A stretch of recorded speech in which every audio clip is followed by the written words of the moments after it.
recently I've been experimenting with Vinted. I have a bit of a love-hate relationship with Vinted. I really like the idea of Vinted. I really struggle to sell on Vinted. That's the annoying part. But last night we sat down watching Stranger Things. Actually, no spoilers. Still watching the rest of it. But I thought, do you know what? Whilst I'm sat here, I'm going to list 5 things, and I'm going to list 5 things that I had listed on eBay, list them on Vinted, and then list them cheaper than what I list them on eBay, and see how they get on.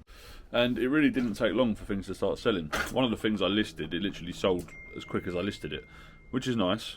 But again, it's because it's cheap. I find that on Vinted, personally, for me, things have to be cheaper to get people to buy them, because I feel like a lot of the people on Vinted are looking for bargains, which is fair enough, because that's what Vinted was made for, realistically.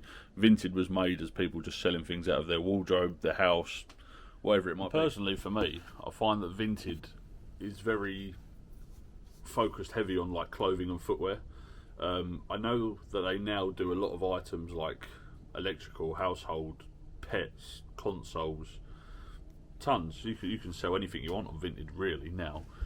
But for me, I only list sort of clothing, which I don't sell a lot of, or footwear on Vinted, or very small electricals. I no longer list my hoovers, vacuums, big electricals on there, but I'll tell you why later.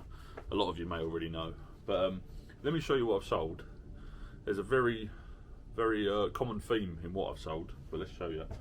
So, I listed 5 items, and 4 of them sold. So first up is a pair of Blotch tap dancing shoes. Blotch is a good brand, good to look out for. Again, I've had them listed a long time on eBay, haven't sold. These are actually a size 11 as well. I'm a size 11, can you imagine me tap dancing? I'll leave that to your imaginations. They sold for £12. I paid £5 for these, just wanted to get rid of them. Still made some profit, which is nice, but yeah, nothing amazing. Next up is a pair of Axel Arigatos. These are called 90s clean bird lows, I think that's what they're called. Got the embroidered birds down the side. Now, a charity shop that I know, they have a lot of rag stuff. So rag is where things don't sell, or they deem them like not clean or too bad to sell, and they rag them. So by ragging, what they do is they put them all into a bag and they go off to a rag company. A rag company will pay bird a kilo. So say for example, I don't know, I think it's very cheap, I think it's something like 17p a kilo is what they're paying. So they would have bought these trainers for like, well actually they're probably a kilo, so 17p. So I pay between £1 and £2 per pair. I paid £1 for these. Now I know that they're not in the best condition, so they're not going to fetch the big prices, but they still fetch money. I listed these for £17.50 and they sold for £15 on an offer. I had a guy keep coming back and forth for me. You know how Vinted is. And eventually we agreed on 15.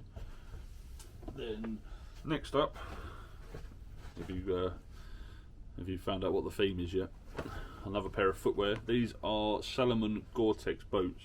Now, they're not in the best aesthetic condition. Like they've got some rubbing, not holes, just rubbing and sort of like abrasions along where people, slide your foot in and stuff like that. Bit of cracking along the sides, stuff like that. But they're still fully waterproof. The tread's actually really good on them. And I bought these for £2 at the car boot sale, and I listed them for £27.99, and they sold like that, snapped up. Because obviously things like this, they're probably worth like 80 quid, 90 quid if they're in very good condition second hand. So still, good bit of profit. And then the last thing we sold was a pair of skates. Nice, eh? A pair of SFRs, I don't know what these are called. They're called Vision, SFR Visions. I paid £3 for these at a car boot sale. Had them listed on eBay forever. And I listed them again last night. I listed them for £20. Someone offered me £18.40. I know, very weird, right? £18.40. I accepted it. And that's how quickly them things moved. So I think I might start to go through a lot of the stuff that I've got listed on my eBay and start just listing it cheaper on Vinted, and just see if that's a way of moving things along. But the reason I don't use Vinted a lot is because there is a lot of cons There's a lot of pros as well, but there's a lot of cons to Vinted. I mean, everyone on there just wants everything cheap. Everything on there has to be a bargain. You list something for £20, people just like, I listed, I think, a few of the things yesterday, like the Axel Arigatos, I listed like £17.50. I think the lowest that could be offered was £11 or £10.80 or something. I had 4 offers like straight away for that price. So I think a lot of resellers buy from Vinted to sell on eBay, which is fair enough. Like I've got no problems with that. But that's another reason why you've just got to price correctly on Vinted, because everyone just wants that for nothing and they want it quick. And another massive problem that I have with Vinted, which I sort of touched upon at the beginning of the video, is I sell a lot of vacuums. I'll show you, if I don't keep smashing things up. Down the back of the unit you can see I've got about, well, I don't know how many. I've got the back of the unit full of vacuums, and that's what I sell a lot of. I do sell a lot of vacuums, but on Vinted they only, for some reason, they only let Yodel post large. Well, that's how I see it. Yodel is like the #1 supplier for large items, and for some reason I don't know if it's me or if it's everyone. I can't take Yodel to the shop anymore. It has to be collected from my house. And I've tried it a few times where people have bought things, I've parcelled it out, packed it, taken it home, and then they give you a time from 7 in the morning till 9 at night, and they haven't bothered coming. And they don't tell you they're not going to come, they just don't turn up. And then the thing is, once they haven't turned up, you can't then rearrange another pickup, so it's just done. So that's a massive problem for me. I'm not going to sit around waiting, well, 7 till 9, what's that? Come on, Ash, do your maths, 12, 14 hours. I'm not going to wait 14 hours and you just don't turn up. And then, what? I'm just going to wait around for another day? No, it's not going to happen. Yodel, for me, is terrible. I won't use Yodel anymore. Absolutely shocking. But, you know, whilst we're touching on the basis of shipping, you can't knock the other shipping, like Every and InPost, Royal Mail. It's such an easy process, the shipping, you know, because one, as a seller, you don't have to pay for it. So Vinted or the customer pays for it. You just get a scan code. Like for me, I always do InPost, and you can just scan the code at the InPost. It's so easy, and you can do it 24/7. So it's so much better than eBay, their postage system. But it's just, I don't know why Yodel, sorry I'm getting tangled up, can't do the same thing. But yeah, not having to pay for postage is great. Being able to just put it on your phone, scan your code and see you later, that is such a good way of doing things. I wish eBay would implement that. But I think, actually, saying that, I think eBay have implemented that. Is it called simple delivery? But I've heard there's a lot of problems with that. So maybe not, maybe keep it the same way. And then obviously on Vinted you've also got no fees. No fees are incredible, aren't they? I love no fees. We all love no fees. I mean, eBay takes such a big cut of your, well, if you're a business account, they take such a big cut of your sales nowadays. So the no fees on Vinted are fantastic. But then I think that's why people always want to bargain, because they have to pay the protection fee from their side. Because obviously Vinted make their money via the buyer, not by the seller on Vinted. So say for example you sell, you know, a pair of trainers for £20, I think the buyer actually pays £22 or £21.50 or whatever it is. They pay that protection fee, so if it goes missing, then it's supposed to cover you. Although I have had a lot of problems. My missus sold an expensive bag on Vinted once. I think it was a Gucci bag, one of her own. She sold it for between 400 and 500 quid.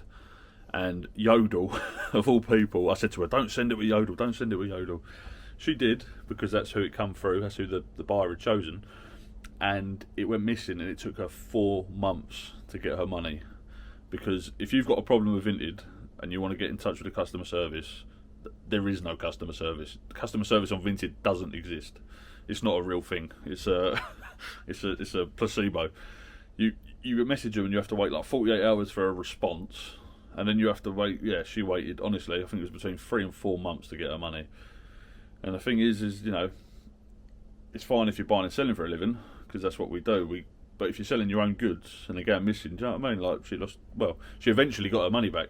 But Vinted tried to blame Yodel. Yodel were blaming Vinted. It was a vicious circle, but yeah, eventually got her money. But yeah, I mean, that's what I'm going to do from now on. I think I'm just going to start using Vinted as a lower price rather than trying to match eBay prices with Vinted. I'm just going to go lower on Vinted and try it that way. You never know unless you try, do you? But yeah, I'm sat here on the unit on a Sunday and it's freezing. Look, still got my shorts on all year round. Like a postman, ain't I? Yeah. Got to get all this wrapped now. Well, I say all of this. This is just the vintage stuff I've sold. I've sold some stuff on eBay. Gonna get it all wrapped. Because obviously the good thing with Vinted is you can send it on a Sunday. It's fantastic. It is really good. I don't mean to like slag Vinted off. I do like Vinted. It's just I haven't had much luck on Vinted, and I've tried to stay like consistent as much as I can. But the trouble is when you're trying to sell things all the time and you're just getting low offers, and it's a bit mind numbing, you know. But then there's a lot of people who make a lot of money on Vinted, and I think I've just got to try and stay consistent and see how it goes. Do you know what I mean? So I think for the next week or two, I'm just going to list every day. Whether it's like whether I go on my eBay and see things that have been listed for so long, screenshot them and just try and put them on Vinted. I think that's what we're going to go for. Give that a go. No fees. It's great. I do like the whole concept of Vinted. It's easy to list. It's easy to send. That's what we want as a reseller. It's just we just want to get that margin up, just up a little bit more. But yeah, that's enough of my rambling. Thank you very much for watching. I'm going to go home, watch the football after Millwall's great result yesterday, beating Southampton after being 1-0 down. Top result for the boys out. Third in the league at the minute, Millwall. Where are you now? I know there's a few Championship fans that have comment on my videos, giving me stick all the time, so catch us if you can, eh? But I'm going to love and leave you. I hope you all have a lovely weekend. I hope you're relaxing, spending time with family, whatever it is you're doing. Take care. All the best.